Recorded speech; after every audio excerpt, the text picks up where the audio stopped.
우리 회장님이 대독해 주신 사도행전 20장 17절 이하 28절까지 이 말씀 중요한 내용인데, 여러분 아시는 대로 바울 사도는 동분서주했습니다. 정말 자기의 반생을 주님을 위해 아낌없이 이제 불살러 놨던 분인데, 좀처럼 한 군데 오래 머물지 않았죠. 늘 급하게 이동하면서 복음을 전하고 또 자기가 세운 교회를 단속하고 관리했던 분입니다. 오늘 본문에 나오는 곳이 바로 에베소인데, 소아시아 에베소. 에베소에서는 무려 3년간이나 사역을 했습니다. 3년간 머문 곳은 에베소밖에 없어요. 바울의 그 선교 사역 가운데서 그만큼 많은 시간을 할애하면서 공을 들인 선교지가 에베소입니다. 그래서 에베소가 소아시아의 중심 교회가 된 거야. 에베소에도 뭐 바울이 개척한 교회가 많았는데, 그 중에서도 에베소 교회가 중심 교회가 된 것은 그만큼 바울이 공을 들이고 오랫동안 머물면서 사역을 한 곳이어서 그렇습니다. 잘 아시는 두란노 서원이라는 곳이 에베소에 있잖아요. 두란노 서원에서 사람들을 모아놓고, 성도들을 모아놓고 아침부터 저녁 늦게까지 3년간 열심히 말씀을 강론했습니다. 가르쳤습니다. 그래서 에베소 교회 교인들은 비교적 훈련이 다른 교회 교인들보다도 상대적으로 잘 돼 있었습니다. 그런데 오늘 본문은 어떤 내용이냐 하면, 3년간 목회하던 에베소를 바울이 이제 떠나는 마당입니다.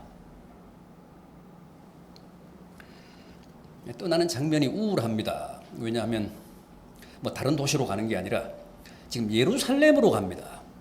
예루살렘으로 가는데, 예루살렘으로 자기가 가고 싶어서 가는 게 아니라 성령이 강제하셔서 어떤 의미에서 본의 아니게 예루살렘으로 갑니다. 예루살렘으로 가면 어떻게 됩니까? 여기서 이제 바울이 체포되잖아요. 당국에 붙잡힙니다. 그래서 예루살렘에 갇혀 있다가 다시 이제 로마로 호송이 되고, 로마 감옥에 있다가 이제 순교당하잖아요.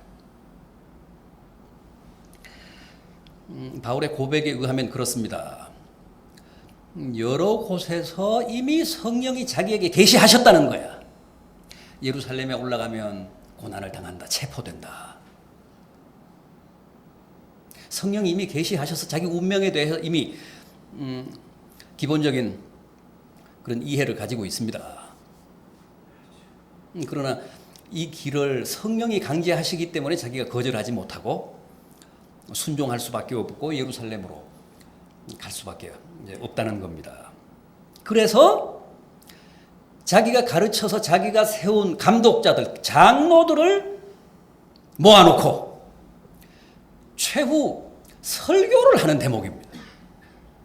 지난 3년을 반추하면서, 회고하면서 고백하고 구원면하는 자리입니다.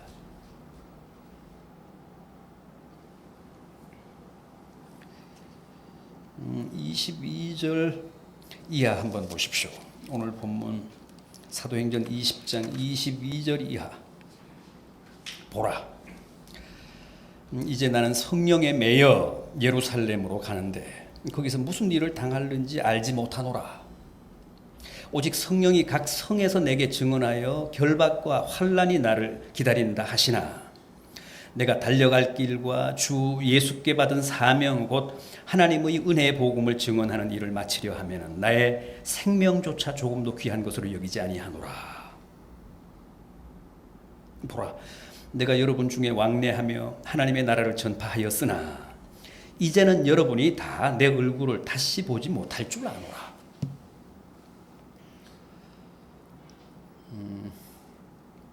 이미 성령의 계시를 받고 자기가 예루살렘에 올라가면 체포되고 다시 석방되지 못한다는 사실을 다 알고 있었습니다. 그 사실을 장로들에게 고백한 겁니다. 마지막 20절, 20장 마지막 28절 보십시오. 오늘 본문 28절. 여러분은 자기를 위하여 또는 온 양떼를 위하여 삼가라.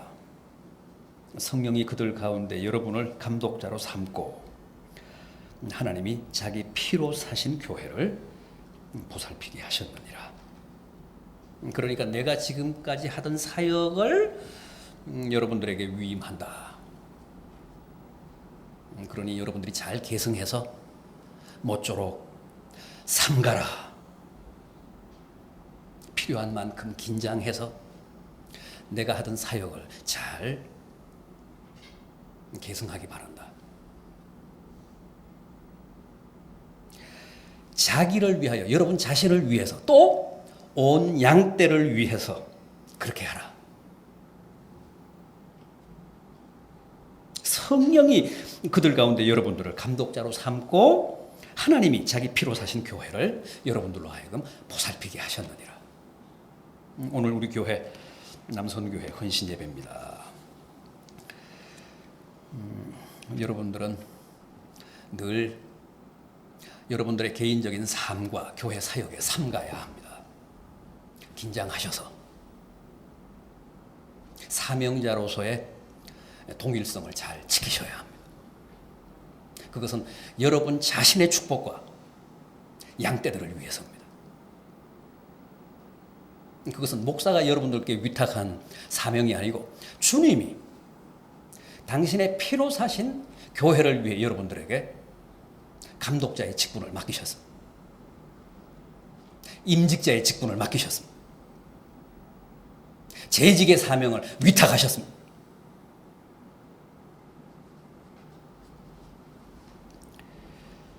정말 28절 말씀 그대로입니다. 여러분 자신을 위해, 주님의 양떼들을 위해 여러분들에게 주어진, 여러분들에게 위탁된 사명에 최선을 다해 사역하셔야 합니다. 주님이 당신의 피로 사신 교회를 보살피게 하신 사역에 정말 혼신의 힘을 다 기울여야 합니다. 바울이 특별히 장로들만을 따로 불러서 마지막에 이렇게 당부한 것은 바로 그것 때문입니다. 자기는 지금 다시 돌아올 수 없는 길을 가니까 제발 여러분들이 내 이 사역을 잘 계승해서 감당해 주기 바란다. 그러면서 엄숙하게 자기의 사역을 그들로 하여금 계승하게 했습니다. 그러면서 몇 가지를 당부합니다. 우선 뭡니까? 19절 하반절을 보면 모든 겸손과 그랬습니다.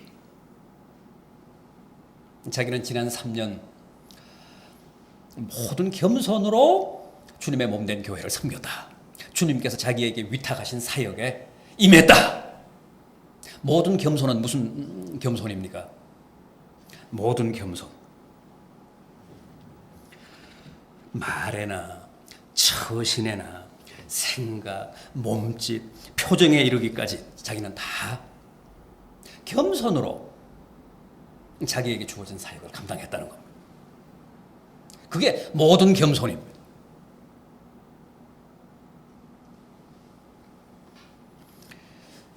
바울로 말하면 원래 어떤 사람이었습니까? 바울은 뭐 작은 자, 뭐 그런 뜻인데 바울은 원래 어떤 사람이었습니까? 작은 자가 아니라 큰 자였잖아요. 사울이었잖아요. 정말 큰 자다웠습니다.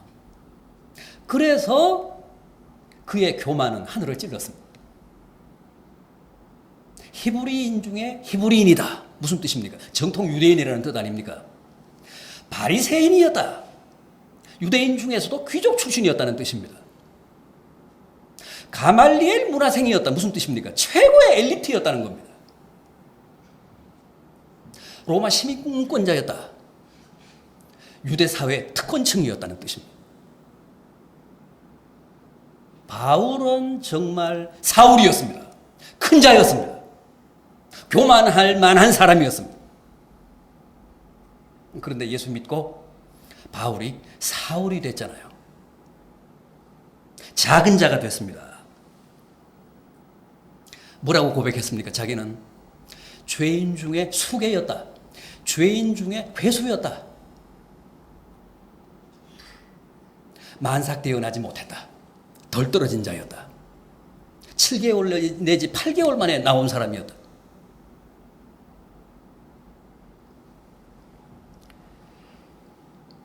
여러분, 사역자는 왜 겸손해야 할까요? 사역자가 반드시 겸손해야 하는 이유.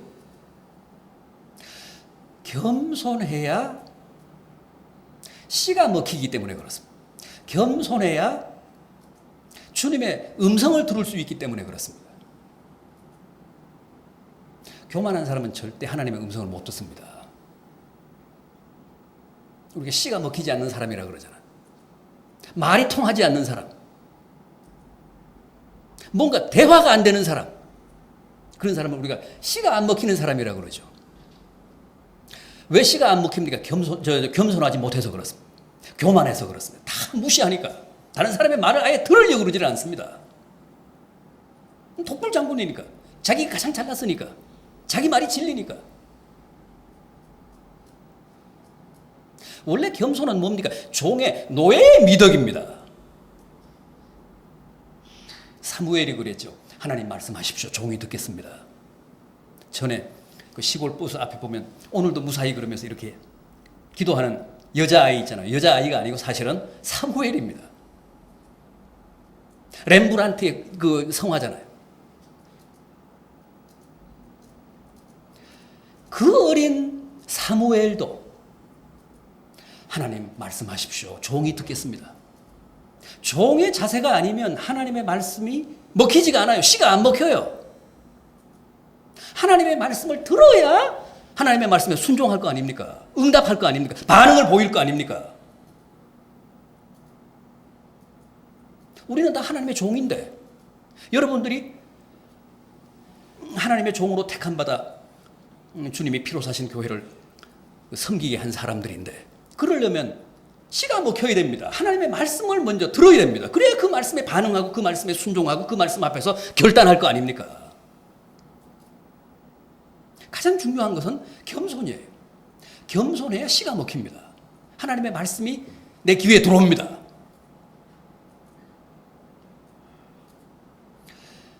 그래서 종의 미덕 가운데 으뜸이 겸손입니다. 우리는 주님의 노예들입니다. 죽으라면 죽어야 됩니다. 그 하나님의 말씀을 내가 접수해서 그 말씀에 따라 순종하고 결단하기 위해서는 무조건 겸손해야 합니다. 보십시오. 바울이 지난 3년간 내가 이 에베소 교회를 모든 겸손으로 섬겼다. 표정 하나에도 내가 겸손했노라. 너희들이 알다시피.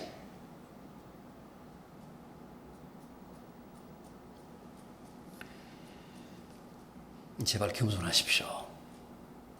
우리 사실 잘난 것 없습니다. 주님의 면전에서 교만해도 좋을 사람은 아무도 없습니다.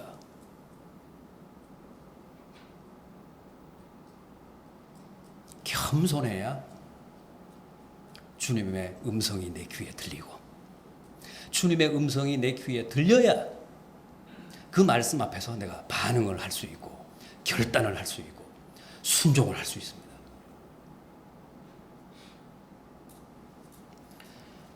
부디 가장 낮은 자리에서 가장 낮은 몸짓으로 주님이 분부하신 사역에 최선을 다하는 우리 푸른교회 성도들 되시고 또 우리 남성교회 회원들 되시기를 진심으로 바람하지 않습니다. 또 뭐라고 했습니까? 두 번째로 당부한 말씀은 눈물입니다.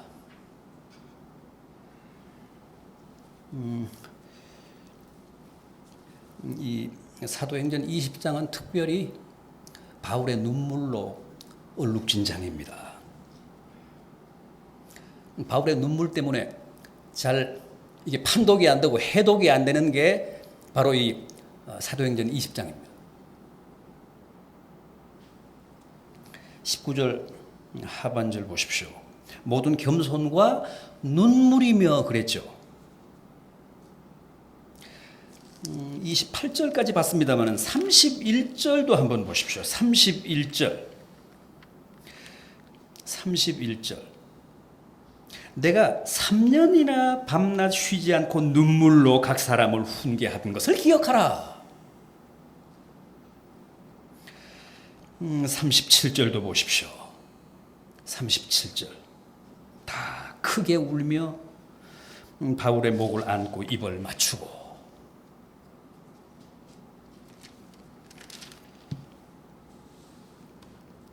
바울은 대단히 이성적인 사람이죠. 바울의 이 글을 보면 그렇습니다. 참 냉철한 사람입니다. 눈물이 없을 것 같은 사람인데 아닙니다. 보십시오. 3년간 자기가 날마다 울며 너희를 가르치고 사역했다고 합니다.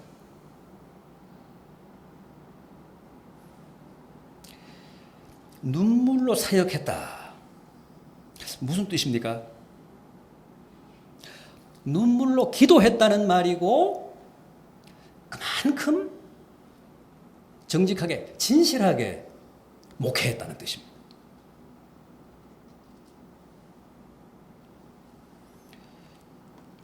주님은 뭐 웃으셨다는 기록은 없습니다. 성경에. 그러나 주님도 우셨다는 기록은 있잖아요. 주님도 우셨습니다. 성경에 기록된 것만 3번입니다. 친구 나사로의 무덤 앞에서도 우셨고 감람산에서 예루살렘을 바라보면서도 우셨고 또 히브리서 기자에 의하면 마지막 겟세마네 동산에서도 울며 기도하셨습니다. 뭐 땀과 핏방울만 흘리신 게 아니라 눈물도 흘리시면서 기도하셨다고 합니다.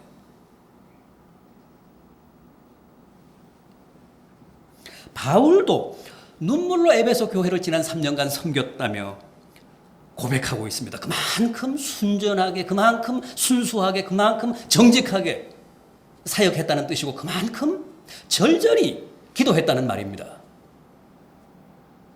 여러분, 교회 사역은 절대 눈물 없이는 안 됩니다. 눈물이 반드시 필요합니다. 눈물로 기도하셔야 되고 눈물만큼이나 순수하게 사심 없이 정말 정직하게 투명하게 사역에 임해야 합니다. 그래야 주님이 알아주시고 또 성도들이 감동을 먹습니다. 저게 거짓인지 무슨 가식인지 저게 진실인지 우리 다 알잖아요. 그거 모릅니까?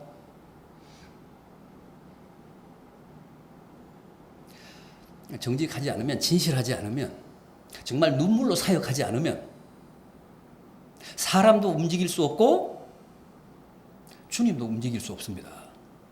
주님은 또 유난히 눈물에 약하십니다. 눈물의 기도를 우리가 주님께 바칠 때 주님의 심금을 울릴 수 있습니다.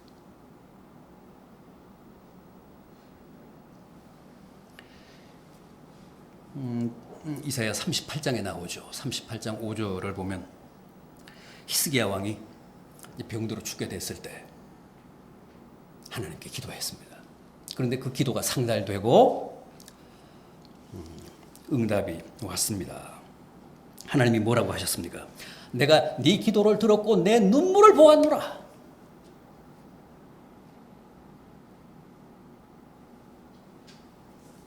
히스기야 왕의 눈물의 기도에 하나님이 감동하셨다는 겁니다.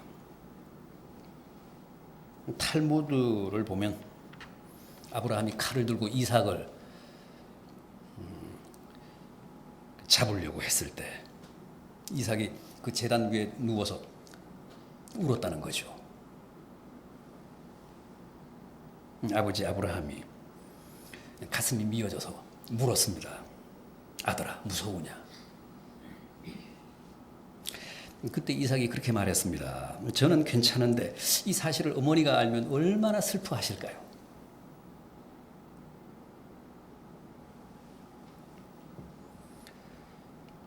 그때 이삭이 울먹이며 한 그 말에 하나님이 감동이 되셔서 급히 천사를 보내서 아브라함으로 하여금 이삭을 잡지 못하게 말리셨다는 거예요. 아브라함아, 아브라함아, 그 칼을 멈춰라.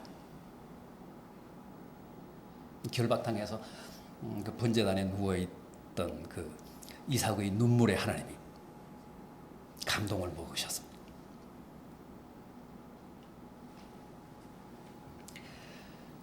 교부 ig나티우스는 그 뽀송뽀송한 눈으로는 천국 못 간다고 했습니다.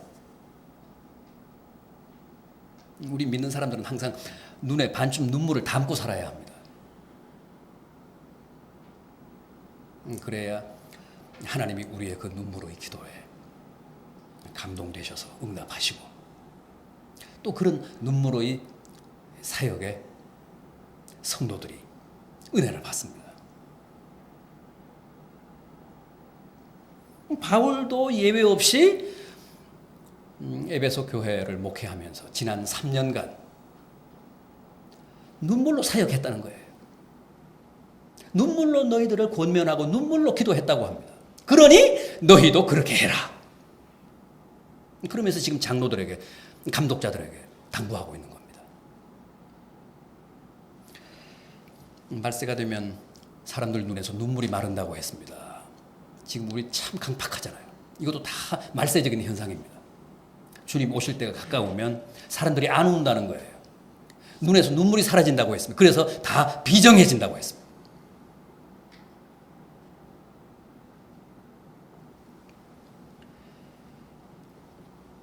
부디 눈물로 사역하십시오. 눈물의 선지자라는 예레미야처럼, 눈물의 여왕이라는 막달라 마리아처럼 눈물로 기도하시고 눈물로 사역하십시오. 눈물로 주님의 몸된 교회를 섬기십시오. 그래서 여러분들의 그 눈물의 사역이 여러분 가정과 우리 푸른 교회에 복이 되기를 바람하지 않습니다. 하나 더 있습니다. 인내입니다. 인내로 내가 사역했으니 너희도 인내로 사역해라. 역시 19절 보십시오. 유대인의 간계로 말미암아 당한 시험을 참고 주를 섬겼다. 여기서 중요한 건 뭡니까? 이방인이 아니라 이방 소아시아 에베소 교회를 섬기는데도 그 에베소 교회에서 누구 때문에? 유대인 때문에, 동족들 때문에 자기가 모진 시험을 겪었고 많은 아픔을 당했다. 그러나 그걸 참고 내가 사역했노라, 목회했노라. 언제나 아픔은 누가 줍니까? 동족이 줍니다. 집사들의 아픔은 집사가 주는 거예요. 교인들의 고통은 교인들이 주는 겁니다.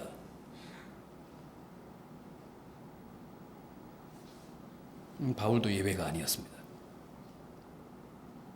에베소는 팔레스틴이 아니라 소아시아인데 거기에서조차 유대인들이 가장 큰 힘이 돼줘야 되는 그 유대인들이 뜻밖에도 가시 노릇을 했다는 거예요. 그래서 모진 아픔을 줬다는 겁니다. 그런데 그걸 참고 내가 사역했노라. 그러니 너희도 같은 동족이 주는 아픔 견디며 인내하며 사역하라는 겁니다.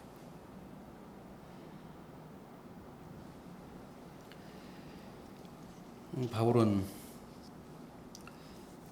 선교 여행을 하면서도 언제나 유대인들이 주는 아픔 때문에 모진 고통을 겪었던 사람입니다.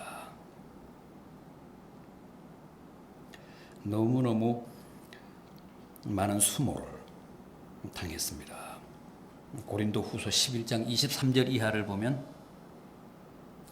40의 하나 감한 매를 무려 5번이나 맞았다고 합니다.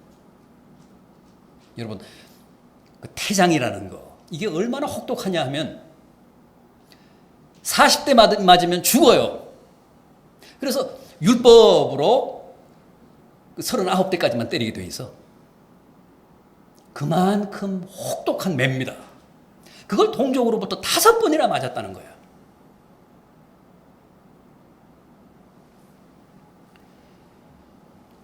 동족이 주는 시험을 견디지 못하면 사역 못합니다. 같은 교인이 주는 고통을 인내하지 못하면 사역 못합니다. 같은 집사가 주는 고통을 이기지 못하면 절대 사역 못합니다. 같은 구원사가 주는 고통을 이기지 못하면 절대 사역 못합니다. 무슨 법칙처럼 공식처럼 항상 동족이 주는 이런 모진 아픔이 있습니다.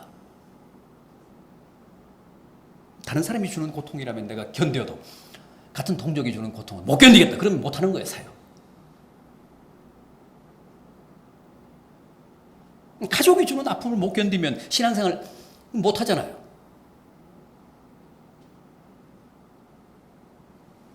동족이 주기 때문에 더 아픕니다. 그 고통이 더 모집니다. 그럼에도 그걸 견뎌야 마침내 사역에서 성공할 수 있습니다. 바울처럼 위대한 사도도 동족 때문에 내가 너무너무 많은 시련을 겪고 당했다. 그러나 내가 끝까지 참았노라, 인내했노라. 그러니 너희도 같은 집사가 주는, 같은 구원사가 주는 고통과 아픔을 견디며 주어진 사역에 최선을 다해라. 그래야 성공적인 사역자가 될 수 있다. 그거 3가지 당부했습니다. 여러분, 어느 시대나 마찬가지입니다. 바울 시대나 이 시대나 주님의 피로 사신 몸된 교회를 섬기는 사역자에게는 꼭 이 3가지가 필요합니다. 겸손, 눈물, 또 뭐예요? 인내. 시험을 견디는 인내. 예나 지금이나 이 3가지만 유념하면, 이 3가지만 내 가슴에 깊이 각인하면, 그리고 교회 사역을 통해 그걸 몸으로 구현하면 틀림없이 여러분들의 사역은 성공할 수 있습니다. 제발 잊지 마십시오. 꼭 명심하십시오. 겸손, 눈물, 인내입니다.